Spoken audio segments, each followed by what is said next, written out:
అటు భద్రాచలం భక్తుల రద్దీతో కిటకిటలాడుతోంది. ఘాట్లలో వేల సంఖ్యలో భక్తులు పుణ్య స్నానాలు ఆచరిస్తున్నారు. స్వామి దర్శనానికి క్యూలైనడో గంటల తరబడి వేచి చూడాల్సిన పరిస్థితి నెలకొంది. మరిన్ని వివరాలు మా ప్రతినిధి భూపాల్ అందిస్తారు. Bhupal, over to you. Ramya, దక్షిణ అయోధ్యగా పేరుగాంచిన భద్రాచలంలోని గోదావరి తీర ప్రాంతంలో ఈ గోదావరి పుష్కర ఘాట్లకు దర్శించుకునేందుకు పుణ్య స్నానాలు చేసేందుకు భక్తులు పెద్ద సంఖ్యలో తరలి వస్తున్నారు. దాదాపు లక్షల సంఖ్యలో భక్తులు తరలి వస్తున్న పరిస్థితి మనకు కనపడుతుంది.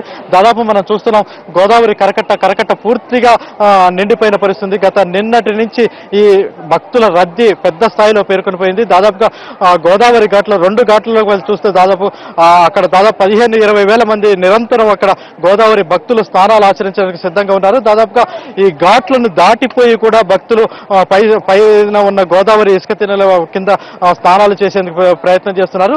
గత అర్ధరాత్రి కూడా భక్తుల స్నానాలు ఆగకుండా, అంటే రాత్రిపూట స్నానాలు చేయడం ప్రమాదకరమైనప్పటికీ భక్తులు పెద్ద సంఖ్యలో బయట నుంచి రావడం నేపథ్యంలో పెద్ద స్థాయిలో వచ్చి స్నానాలు ఆచరిస్తున్న పరిస్థితి మనకు కనపడుతుంది. అదేవిధంగా దాదాపుగా మొత్తం కూడా అటు హైదరాబాద్ నుంచి, అదేవిధంగా 2 తెలుగు రాష్ట్రాల నుంచి పెద్ద సంఖ్యలో ఈ సెలవు దినాలు కావడంతో పెద్ద సంఖ్యలో భక్తులు తరలి రావడంతో మొత్తం కూడా ఎక్కడికక్కడ వాహనాలు స్తంభించిపోతున్నాయి. అయితే నిన్న భారీ ఎత్తున వాహనాలు స్తంభించిపోగా ఈ రోజు మాత్రం కొంత అధికార యంత్రాంగం జోక్యం చేసుకుని కొంత సెటరైట్ చేసిన పరిస్థితి, కొంత వాహనాల్ని కొంత వదిలి మళ్ళీ అదేవిధంగా కొనసాగిస్తున్న పరిస్థితి, కొంత వాహనాల సమస్య తగ్గింది. అయితే నిన్న మొత్తం వాహనాల సమస్య ఉంటే ఈ రోజు కొత్తగూడ మాత్రం రైల్వే స్టేషన్ కిటకిటలాడిపోతున్న పరిస్థితి. మొత్తం కొత్తగూడ రైల్వే స్టేషన్ లో ఇంచు కూడా జాగా లేకుండా మొత్తం కూడా ఇతర ప్రాంతాల నుంచి వచ్చిన భక్తులతో మొత్తం కూడా రైల్వే స్టేషన్ నిలిచిపోయారు. దాదాపుగా 2 రైళ్లు, స్పెషల్ రైళ్లు ఇప్పుడు వేయడానికి సిద్ధమయ్యారు. 2 రైళ్లు ఇప్పుడు కొత్తగూడ నుంచి మళ్ళీ సికింద్రాబాద్ వెళ్ళటానికి సిద్ధంగా ఉన్నాయి. దాదాపుగా ఇక్కడికి వచ్చిన భక్తులు మళ్ళీ తిరిగి వెళ్ళటానికి కొంచెం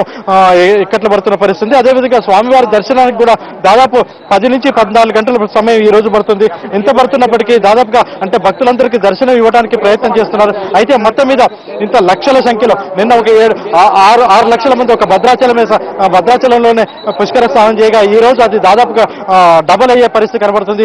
గత రాత్రి 70,000 మంది పైగా భక్తులు దర్శనం చేసుకోగా ఈ రోజు ఉదయం నుంచి కూడా ఇప్పటి వరకు 4 లక్షల మంది వరకు భక్తులు పుష్కర స్నానం చేసినట్టు అధికారిక లెక్కలు చెప్తున్నాయి. దీనికి సంబంధించి దాదాపుగా నిరంతరం ఇక్కడ అంటే ఎటువంటి ఇబ్బంది జరగకుండా నిరంతరం మంత్రులు, అదేవిధంగా అధికార ప్రతినిధులు దీనికి సంబంధించి మొత్తం వ్యవస్థ కూడా కాన్సన్ట్రేట్ చేస్తుంది. దీనికి సంబంధించి ఢిల్లీలో ప్రభుత్వం తరపున అధికార ప్రతినిధి వేణుగోపాల్చారి మన దగ్గర ఉన్నారు. మీరు చెప్పండి, ఈ భక్తుల పుష్కర రద్దీలో దీన్ని తట్టుకునేందుకు కోసం మీరు ఎటువంటి చర్యలు తీసుకుంటారు, ఎట్లా కొనసాగుతారు? ఇప్పుడు 6 రోజులుగా జరుగుతున్న ఈ పుష్కరాలు నిన్న కొద్దిగా ఇబ్బంది అన్నమాట వాస్తవమే. ఎందుకంటే ఎక్కడెక్కడ ట్రాఫిక్ ఇబ్బంది కావటము, తర్వాత వెహికల్స్ కూడా సరైన సమయంలో రంజాన్ కావటం వల్ల ముస్లింకి సంబంధించిన డ్రైవర్లు కూడా షిఫ్ట్ అయిన తర్వాత వాళ్ళు పనికి రాకపోవడం, వాళ్ళ కార్యక్రమం తర్వాత పండుగ కార్యక్రమం పాల్గొనడము, దీనివల్ల కొంచెం ఇబ్బంది అయిన దృష్ట్యా స్వయంగా ముఖ్యమంత్రి గారు నిన్న మా అందరితో మాట్లాడి మరి రాష్ట్ర స్థాయి అధికారులు ఇన్వాల్వ్ చేసేసి అవసరం ఎక్కువ మంది డ్రైవర్లనే కాకుండా 200 మంది బస్సులను కూడా ఎక్కువగా ఈరోజు పంపడం జరిగింది. దాంతోపాటు ఈరోజు అక్కడక్కడ ఏదైతే మనము తాళ్ల ద్వారా రోపేలు కట్టామో ఈరోజు దానికి కూడా పోలీసులు అదనంగా ఇతర జిల్లాల నుంచి కూడా ఈరోజు డిప్లాయ్ చేయడం జరిగింది. కనుక ఈరోజు ఇప్పటివరకు దాదాపు 4.5 నుంచి 5 లక్షల మంది స్నానం ఆచరించినప్పటికీ కూడా మీరు బ్రిడ్జి చూసుకుంటే ఎక్కడ కూడా ట్రాఫిక్ స్తంభన లేదు. ఇదే సమయంలో ట్రాఫిక్ బిజీ ఉండేది. కనుక పోలీసు అధికారులు, రెవెన్యూ అధికారులు ఒక సంయమనంతో ముఖ్యమంత్రి గారు స్వయంగా రివ్యూ చేసి నిన్న మా అందరికీ ఆదేశాలు ఇవ్వటము, రాత్రి 2 గంటల వరకు కూడా మేము ఘాట్ల దగ్గర తిరగటము, తర్వాత ఇక్కడ జిల్లా చెందిన తుమ్మల నాగేశ్వరరావు గారు కానీ, జయేశ్వర్ రెడ్డి గారు కానీ మేమందరం కూడా ఈరోజు భద్రాచలంలో ఏ విధంగా పర్యవేక్షిస్తున్నామో ఈరోజు ధర్మపురి కానీ, బాసర కానీ, కాళేశ్వరం కానీ మరి అన్ని ప్రాంతాల్లో ఈ విధంగా పర్యవేక్షించేస్తూ ఎక్కడ ట్రాఫిక్ ఇబ్బంది లేకుండా ఈరోజు కార్యక్రమాలు చేస్తున్నారు. మరి భద్రాచలం మట్టుకు వచ్చినప్పటికీ ట్రాఫిక్ ఇబ్బంది ఇప్పటికి చాలా తొలగింది. అదేవిధంగా ఈరోజు ఎక్కువగా 200 బస్సులు రావడం వల్ల కూడా ఎక్కడ మీకు భద్రాచలంలో జనసాంద్రత లేదు. ఎందుకంటే మన ఉద్దేశం ఏంటంటే భద్రాచలం జనాలు దర్శించి వచ్చిన వాళ్ళు, స్నానం చేసిన వచ్చిన వాళ్ళు బయట పోతే ఇన్కమింగ్ ఇప్పుడు ఈరోజు 1,00,000 మంది ఉన్నారు. ఖమ్మం కానీ, పాల్వంచ కానీ, ఈరోజు కొత్తగూడెం ఉన్నారు. కనుక మొత్తంగా ట్రాఫిక్ సెపరేట్ అయినప్పటికీ చాలా దూరం నుంచి నడిచి వస్తున్న నేపథ్యంలో కొంత మంచినీటి సమస్య ఉందనేది చాలా మంది చెప్తున్నారు. దీనికి ఎట్లాంటి చర్యలు? అది ఇప్పుడే మా దృష్టికి వచ్చింది. జిల్లా కలెక్టర్ ఇప్పుడే ఒక 1 అవర్ బ్యాక్ ఆదేశం జరిగింది. ప్యాకెట్లు ఇంపోర్ట్ చేసేసి అక్కడ ప్యాకెట్ కూడా ఇస్తున్నారు. ఇప్పుడు బహుశా 15 నిమిషాల కింద ఆ ప్రాబ్లం కూడా సాల్వ్ అయింది. ఇప్పటికే కొన్ని వేల ప్యాకెట్లు వచ్చినాయి ఈరోజు. డిస్ట్రిబ్యూట్ చేస్తున్నారు. వికలాంగులకు కూడా ఈరోజు వికలాంగ నిన్నమ్మలో కొన్ని ఇబ్బందులు ఎదుర్కొన్నారు. వికలాంగుల ట్రాలీలు కూడా ఏర్పాటు చేసే వ్యవస్థ కూడా ఈరోజు కలెక్టర్ గారి ఆదేశాల మీద రావడం జరుగుతుంది. జిల్లా మంత్రి కూడా ఈరోజు సంబంధిత అధికారుల సమావేశంతో కార్యక్రమాలు చేస్తున్నారు. ముఖ్యంగా ఈరోజు పుష్కర ఘాట్లో ఈరోజు భద్రాచలంలో కానీ అదేవిధంగా ఈరోజు మోతే కానీ పద్మశాల కానీ బూరుగుంపోడు కానీ భక్తులు అక్కడ కూడా పోమని చెప్పి రిక్వెస్ట్ చేస్తున్నాం. ఎందుకంటే ఒకటే ఘాటు దగ్గర రావడం వల్ల కూడా ట్రాఫిక్ ఇబ్బందులు అవుతున్నాయి, భక్తులకు కొంచెం అసౌకర్యం అవుతున్నది.